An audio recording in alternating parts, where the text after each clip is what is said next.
കോഴിക്കോട് കൂടരഞ്ഞി പൂവാറം തോട്ടിൽ നിന്നും യുവാവിനെ കാണാതായതായി പരാതി. ഊട്ടി കോതിരി സ്വദേശി സതീഷ് എന്ന യുവാവിനെയാണ് കാണാതായത്. 17-ന് രാവിലെ തമ്പുരാൻ കൊല്ലി ഭാഗത്തു നിന്നും കാട്ടിലേക്ക് കയറി പോകുന്നതാണ് നാട്ടുകാർ കണ്ടത്. യുവാവിനെ കണ്ടെത്താനായി പോലീസും ഫോറസ്റ്റ് വകുപ്പും സംയുക്തമായി കാട്ടിൽ വ്യാപകമായ തെരച്ചിൽ ആരംഭിച്ചിട്ടുണ്ട്. പ്രദേശവാസികളുടെ സഹായത്തോടെയാണ് നിലവിൽ പരിശോധന പുരോഗമിക്കുന്നത്.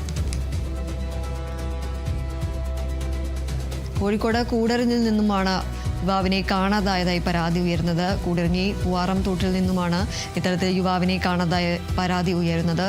ഊട്ടി കോതിരി സ്വദേശിയായ സതീഷ് എന്ന യുവാവിനെയാണ് കാണാതായിരിക്കുന്നത്. 17-ന് രാവിലെ തമ്പുരാൻ കൊല്ലി ഭാഗത്തു നിന്നും കാട്ടിലേക്ക് ഇയാൾ കയറി പോകുന്നത് നാട്ടുകാർ കണ്ടിരുന്നു.